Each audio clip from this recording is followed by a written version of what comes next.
पुस्तकालय एवं सूचना विज्ञान में आज सेकंड यूनिट का फर्स्ट टॉपिक स्टार्ट हो रहा है। फर्स्ट टॉपिक है प्रबंधन की प्रकृति एवं महत्व।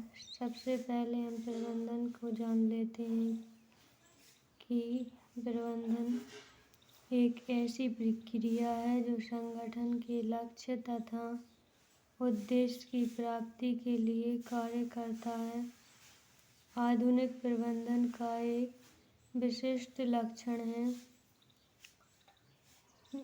इसका वैज्ञानिक दृष्टिकोण है अतः वर्तमान प्रबंधन वैज्ञानिक प्रबंधन के नाम से जाना जाता है। वैज्ञानिक प्रबंधन फ्रेडरिक डब्ल्यू टेलर के उपदेशों तथा नीतियों का लगभग पर्यायवाची है। टेलर का सारा जीवन उत्पादन में कार्य क्षमता बढ़ाने में लगा, लागत कम करने, लाभ बढ़ाने के साथ साथ श्रमिकों का वेतन बढ़ाने की ओर भी उनका ध्यान रहा है। वैज्ञानिक प्रबंधन टेलर और उसके अनुयायियों जॉर्ज बार्थगार्ड गिलब्रेथ आदि के कार्यानुभव से उत्पन्न हुए सिद्धांतों का ही नाम है। इस कारण उन्हें वैज्ञानिक प्रबंधन का पिता कहा जाता है। प्रबंधन की प्रकृति एवं महत्व। वास्तव में काम करने वालों से उसके क्षमता अनुसार पूर्ण कार्य लेना अथवा अपने संसाधनों से बेहतर उत्पादन लेना ही प्रबंधन है। इस तरह यह स्पष्ट है कि प्रबंधन का अर्थ अधिकतम उत्पादन या फायदा नहीं है, बल्कि वास्तव में अपने संसाधनों का सर्वोत्तम उपयोग कर परिणाम प्राप्त करना होता है।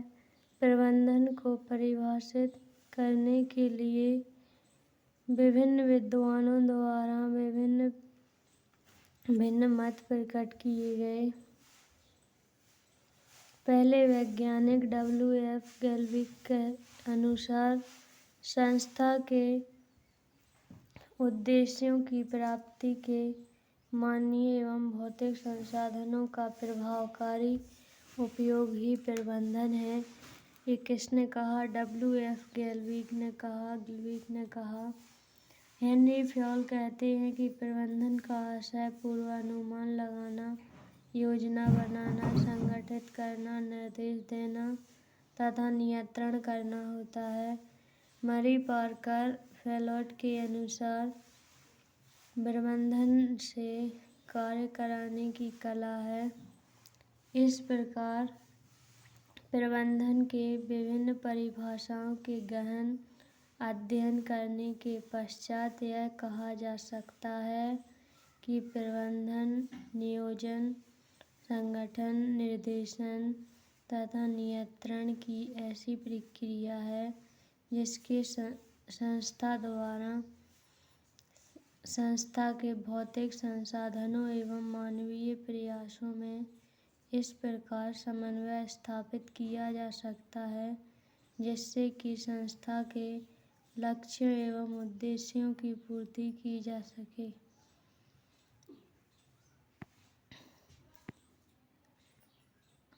आगे सभी तरह की संस्था में, चाहे वो छोटी या बड़ी, व्यावसायिक हों अथवा गैर व्यावसायिक हों, उसके अंतर्गत सामूहिक प्रयत्नों के द्वारा प्रबंधन के सामान्य उद्देश्यों की पूर्ति की जाती है।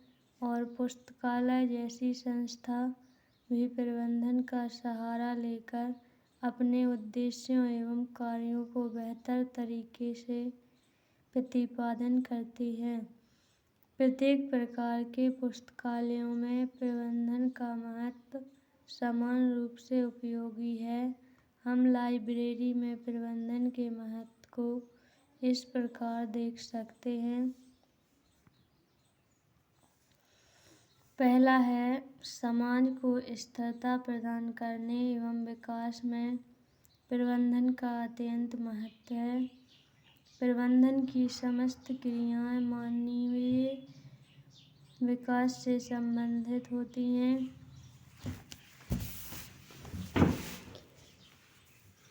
यह व्यक्तियों की कार्यकुशलता में वृद्धि करता है और उनका सर्वांगीण विकास करता है।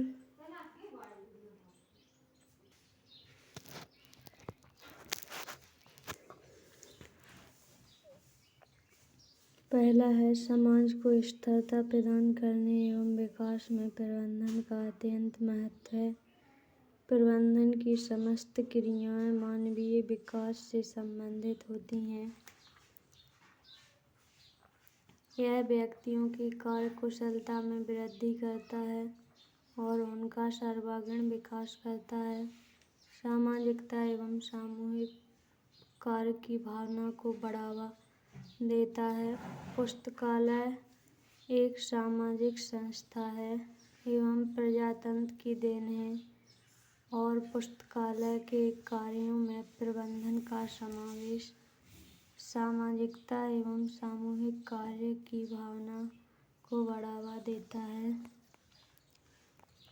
अगला है प्रबंधन का पहला उद्देश्य संस्था के लक्ष्यों एवं उद्देश्यों की प्राप्ति करना है एवं इसके लिए व्यक्तिगत हितों को प्राथमिकता दिया जाता है।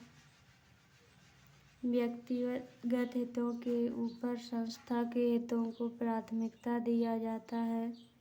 इसके द्वारा पुस्तकालय के उद्देश्यों की प्राप्ति के लिए व्यक्तिगत हितों के ऊपर संस्था के हितों को प्राथमिकता दिया जाता है। प्रबंधन में अगला पॉइंट है प्रबंधन एक सामूहिक क्रिया है और इसमें एक व्यक्ति की तुलना में अनेक व्यक्तियों अथवा समूह के प्रयासों द्वारा संपन्न किया जाना अधिक प्रभावी है। इस प्रकार पुस्तकालयों में सभी कर्मचारियों द्वारा सामूहिक प्रयास से पुस्तकालय।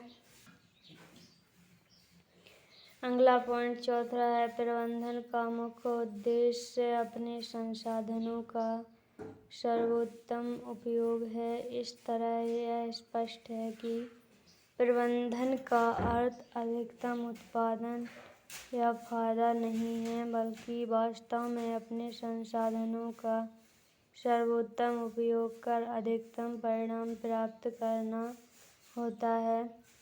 प्रबंधन का उपयोग कर पुस्तकालयों द्वारा अपने संसाधनों एवं कर्मचारियों का सर्वोत्तम उपयोग कर पाठकों को बेहतर सेवा प्रदान करना प्रबंधन होता है। अगला पॉइंट है प्रबंधन निर्धारित लक्ष्यों की प्राप्ति हेतु उत्पादन के विभिन्न साधनों में प्रभावपूर्ण समन्वय स्थापित कर न्यूनतम प्रयासों से अधिकतम परिणामों की प्राप्ति संभव बनाता है। प्रबंधन का उपयोग कर पुस्तकालयों द्वारा साधनों में प्रभावपूर्ण समन्वय स्थापित कर पाठकों को बेहतर सेवा प्रदान किया जाता है। अगला पॉइंट है प्रबंधन द्वारा प्रारंभ में आधारभूत नीतियों का निर्माण किया जाता है और बाद में जरूरत के अनुसार विभिन्न नीतियों का निर्धारण किया जाता है। पुस्तकालय के सुचारू रूप से संचालन एवं गुणवत्ता में सुधार के लिए उपयुक्त नीतियों के निर्माण के लिए प्रबंधन का अत्यंत महत्व है। अगला पॉइंट है प्रबंधन की आवश्यकता केवल व्यावसायिक क्षेत्रों में ही नहीं अपितु गैर व्यावसायिक क्षेत्रों जैसे स्कूल, कॉलेज, धार्मिक, राजनीतिक, सामाजिक कार्यों में भी रहती है। पुस्तकालय के कार्यों में भी इसका समान महत्व होता है। अगला पॉइंट है, समाज की वृद्धि में भी प्रबंधन का काफी महत्व रहता है। कुशल प्रबंधन जब न्यूनतम लागत पर अधिकतम उत्पादन संभव बनाते हैं, श्रम समस्याओं को सुलझाते हैं, समाज के विभिन्न अंगों के प्रति अपने उत्तरदायित्व को भली भांति निभाते हैं, जिससे राष्ट्र एवं समाज वृद्धि को आधार मिलता है। जैसा कि हम जानते हैं, पुस्तकालय एक सामाजिक संस्था है और इसके द्वारा समाज के प्रगति को आधार प्रदान किया जाता है। पुस्तकालय द्वारा अपने सेवाओं के माध्यम से समाज के प्रति अपने उत्तरदायित्व को भली भांति निभाते हैं। अगला पॉइंट है,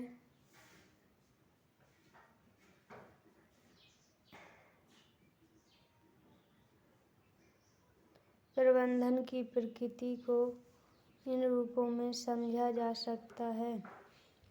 पहला है, प्रबंधन एक सार्वभौमिक क्रिया है। Management is a universal process. प्रबंधन एक सार्वभौमिक क्रिया कैसे हो सकती है? देखिए, हम समझते हैं कि प्रबंधन का उद्देश्य सामूहिक प्रयत्नों को इस प्रकार नियोजित व नियंत्रित करना है कि कम से कम लागत पर अधिकतम सीमा तक लक्ष्यों की पूर्ति की जा सके। प्रबंधन का महत्व सर्वव्यापी है। इसका सिद्धांत धार्मिक, राजनीतिक तथा अन्य सभी क्षेत्रों में लागू होते हैं। इस तरह से प्रबंधन एक सार्वभौमिक क्रिया है। प्रबंधन विज्ञान एवं कला दोनों है। कैसे?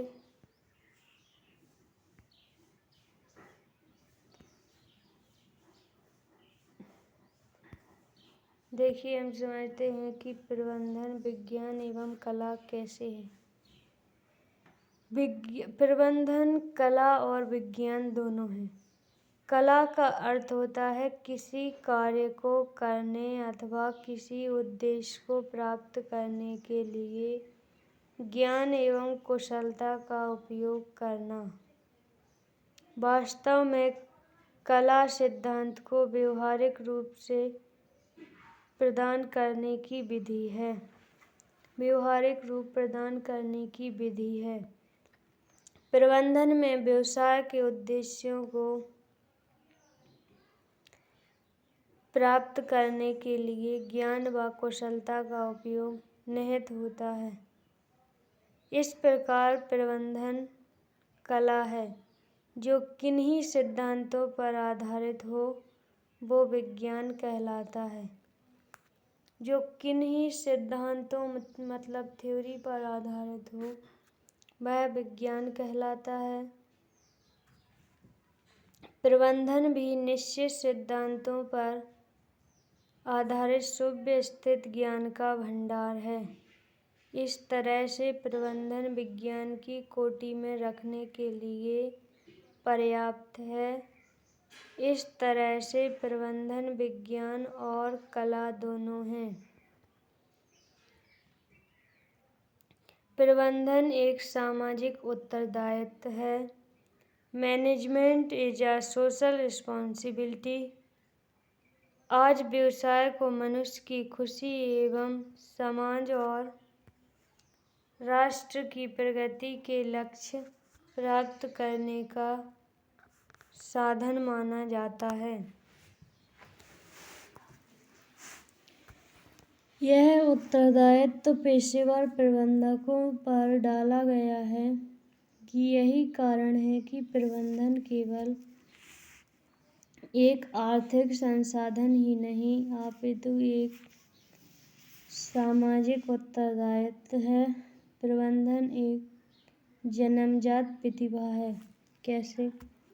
हम जानते हैं कि प्रबंधन एक जन्मजात प्रक्रिया है। कुछ व्यक्ति जन्म से ही इतने अधिक योग्य और कुशल, अनुभवी एवं दूरदर्शी होते हैं कि वे कुशलतापूर्वक नेतृत्व एवं संगठन करने की क्षमता रखते हैं। ये गुण इसमें जन्मजात होते हैं, इसलिए प्रबंधन एक जन्मजात प्रतिभा भी है। लेकिन आज के युग में कुशलतापूर्वक प्रबंधकीय शिक्षा प्राप्त व्यक्ति कर रहे हैं। अतः प्रबंधन एक जन्मजात प्रतिभा के साथ साथ अर्जित प्रतिभा भी है। कैसे?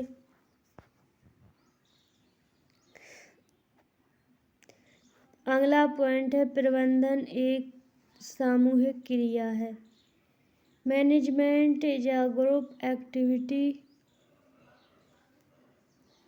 प्रबंधन एक सामूहिक क्रिया है, इसलिए कहा जाता है क्योंकि संस्था के लक्ष्य एवं उद्देश्यों की प्राप्ति एक व्यक्ति की तुलना में अनेक व्यक्तियों अथवा समूह के प्रयासों द्वारा होना अधिक सरल है। इसलिए प्रबंधन एक सामूहिक प्रक्रिया है। इसके बाद अगला टॉपिक है प्रबंधन के स्तर, लेवल ऑफ मैनेजमेंट। प्रबंधन के स्तर।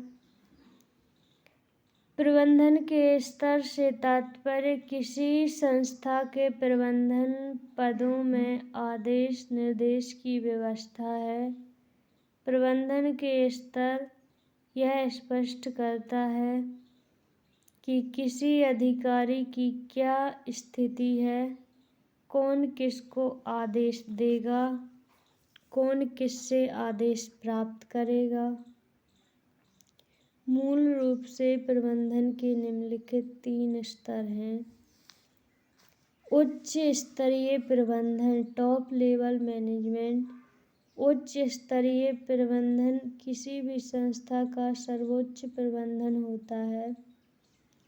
संस्था का संपूर्ण दायित्व उच्च स्तरीय प्रबंधन के कंधों पर होता है। इनका मुख्य कार्य नीतियों, उद्देश्यों एवं लक्ष्यों का निर्धारण करना है। प्रबंधन के इस स्तर में मुख्य रूप से संचालन मंडल तथा मुख्य कार्यकारी अधिकारी को सम्मिलित किया जाता है। इसके बाद है मध्य स्तरीय प्रबंधन, मिडिल लेवल मैनेजमेंट। मध्य स्तरीय प्रबंधन उच्च स्तरीय प्रबंधन तथा निम्न स्तरीय प्रबंधन के मध्य स्थित होता है। मध्य स्तरीय प्रबंधन का कार्य सबसे कठिन होता है क्योंकि इस पर 3 तरफ से दबाव होता है। इसे हम इस प्रकार समझ सकते हैं कि जैसे हमारा भारत 3 देशों से अगर घिरा होता तो तीनों देशों का दबाव होता। इसी प्रकार मध्य स्तर है, 3 तरफ से घिरा है, उच्च से घिरा है और निचले से घिरा है और मध्य तो वो है ही। तो 3 स्तर का दबाव होता है। पहला दबाव उच्च स्तर प्रबंधन की ओर से, दूसरा दबाव निम्न स्तर प्रबंधन की ओर से, तीसरा दबाव मध्य स्तर प्रबंधन का स्वयं होता है। इनका मुख्य कार्य शीर्ष प्रबंधन स्तर द्वारा निर्धारित नीतियों और निर्देशों के अनुसार संगठन की योजनाओं को निष्पादित कार्यान्वित करना है। मध्य स्तर प्रबंधन को हम इस प्रकार भी समझ सकते हैं कि जैसे हम एक स्टूडेंट हैं, हमें मम्मी की भी सुनना है, पापा की भी सुनना है और खुद की भी सुनना है। इस प्रकार मध्य स्तर प्रबंधन के बाद आता है निम्न स्तर प्रबंधन। निम्न स्तर प्रबंधन सुपरवाइजरी मैनेजमेंट होता है। यह सबसे निचला स्तर होता है। यह प्रबंधन के स्तरों के क्रम में सबसे नीचे वाला स्तर है। यह प्रबंधन का वह स्तर होता है जो उच्च प्रबंधन द्वारा निर्धारित उद्देश्यों एवं नीतियों को अंतिम रूप से कर्मचारियों द्वारा क्रियान्वित किया जाता है। इस स्तर के अधिकारियों का प्रत्यक्ष संबंध उन कर्मचारियों से होता है जो कार्यों को संपन्न करते हैं। इन्हें अलग अलग नामों से पुकारा जाता है, जैसे पर्यवेक्षकीय या प्रचालन या अंतिम पंक्ति या निम्न स्तरीय प्रबंधन।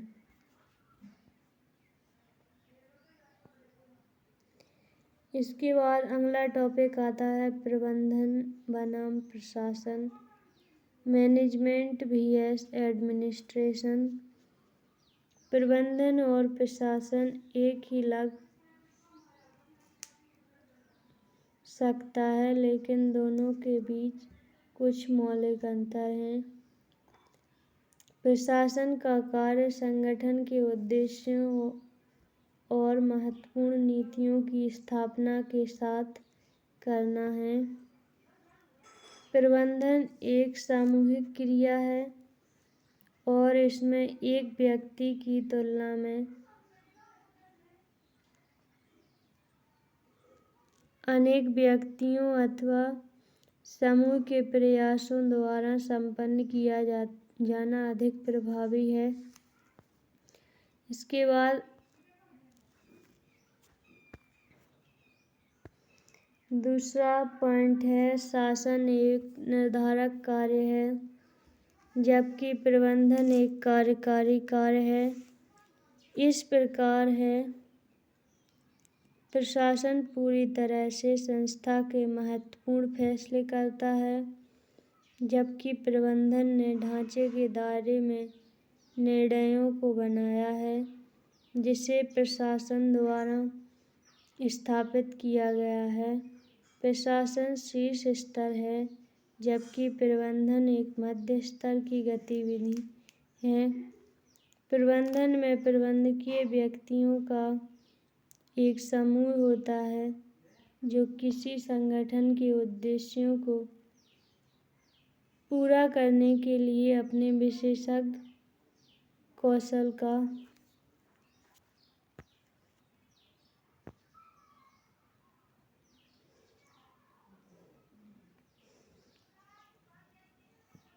लाभ उठाते हैं। इसके बाद तीसरा पॉइंट है प्रबंधन व्यावसायिक उद्यमों द्वारा उपयोग किया जाता है एवं प्रशासन के निर्णय जनमत, सरकारी नीतियों और सामाजिक और धार्मिक कारकों के आधार पर होते हैं, जबकि प्रबंधन निर्णय मानकों, विचारों और मानकों के विश्वासों के आकार के होते हैं।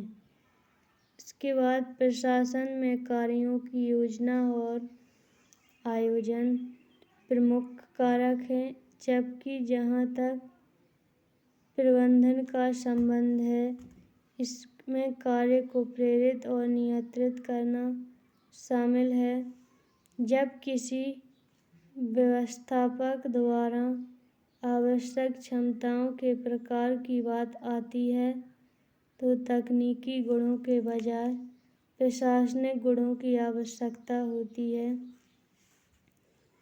प्रबंधन में तकनीकी क्षमताओं और मानव संबंध प्रबंधन क्षमता महत्वपूर्ण है। इसके बाद पांचवा पॉइंट आता है प्रशासन आम तौर पर व्यापार के पहलुओं को संभालता है, जैसे कि वित्त।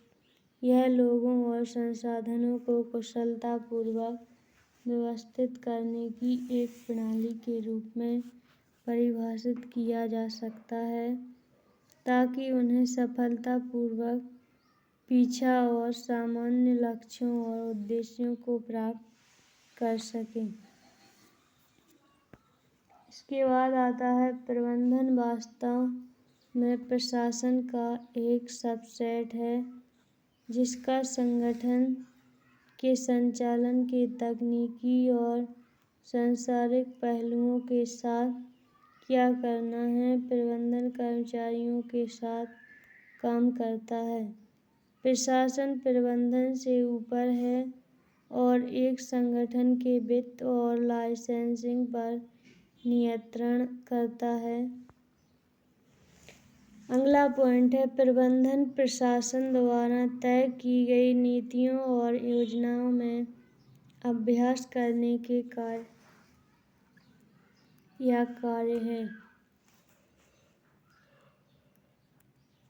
अगला पॉइंट है प्रशासन एक निर्धारक कार्य है जबकि प्रबंधन एक कार्यकारी कार्य है।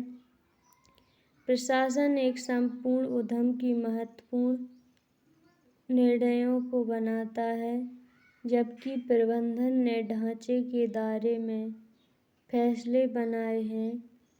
प्रशासन द्वारा स्थापित किया गया है। इसके बाद अगला है प्रशासन मुख्यतः सरकार, सैन्य, धार्मिक और शैक्षिक संगठनों में पाए जाते हैं। दूसरी ओर प्रबंधन व्यापार उद्यमों द्वारा उपयोग किया जाता है।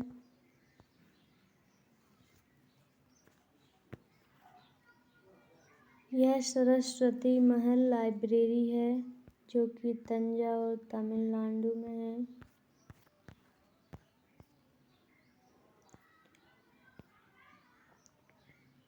आज हमने प्रबंधन बनाम प्रशासन पढ़ा, प्रबंधन के स्तर पढ़े।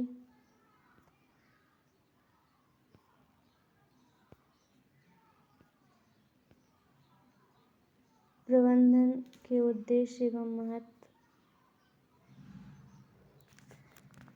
आज के लिए इतना ही। आगे की क्लास में हम दूसरा टॉपिक पढ़ेंगे।